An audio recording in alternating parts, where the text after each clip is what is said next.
বিতর্ক দেখছেন শুনছেন তাদের সকলকে জানাই আমার প্রিয় শুভেচ্ছা।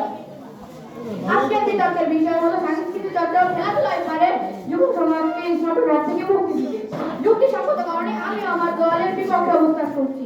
সাংস্কৃতিক চর্চা ও খেলাধুলা হলো একটি আমাদের দৈনন্দিন কাজ, কিন্তু এটি আমাদের আমরা সবসময় এটা করতে পারি না। স্মার্টফোন আসক্তি প্রধান কারণ হলো পিতামাতার অসচেতনতা। পিতামাতার সচেতন হয় তাহলে এই আসক্তি হবে না। আমি প্রথমে সংজ্ঞান করছি আসক্তিকে। আসক্তি হলো এমন একটি সমস্যা যা মানুষের মস্তিষ্কে স্বাভাবিক জীবনযাত্রাকে ব্যাহত করে এবং মানুষকে বাস্তব জীবন থেকে দূরে নিয়ে যায়। আমি মনে করি না যে শুধু সাংস্কৃতিক চর্চা ও খেলাধুলায় যুব সমাজকে স্মার্টফোনের হাত থেকে দূরে নিয়ে যাবে। এখন আমাদের দেশে খেলাধুলার হার দিন দিন কমে যাচ্ছে। এখন ঘরে খেলাধুলা হয় না বললেই চলে। আমি প্রথমে যে কথাটি বলেছিলাম যে পিতামাতার সচেতনতার কারণে কিন্তু স্মার্টফোনের আসক্তি কমানো সম্ভব।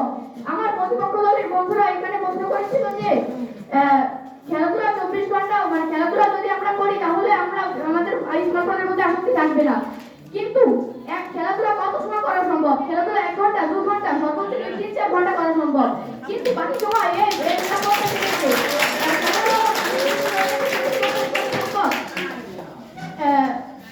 আমরা এখন নানাটাকে স্মার্টফোন ব্যবহার করে থাকি। বিভিন্ন ধরনের তথ্য আদান প্রদান থেকে শুরু করে নানা ধরনের রেজাল্ট এখন আমরা স্মার্টফোনের মাধ্যমে পেয়ে থাকি।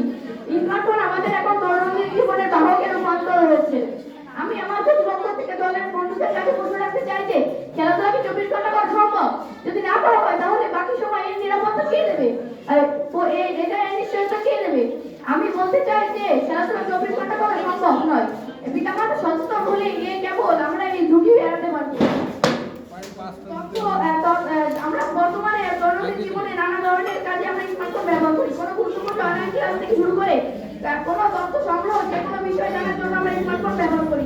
তাই স্মার্টফোনের আসক্তির প্রধান কারণ হলো পিতামাতার সচেতনতা। কিন্তু হঠাৎ করে খেলাধুলা করে কিংবা সংস্কৃতির উপর যোগ দিয়ে কি আমরা এই আসক্তি এড়াতে পারবো? এর জন্য প্রয়োজন পিতামাতার সচেতনতা। পিতামাতাকে আরো বেশি সচেতন হতে হবে যাতে আমরা এই বাচ্চারা যাতে আসক্তি হয়ে না পড়ি।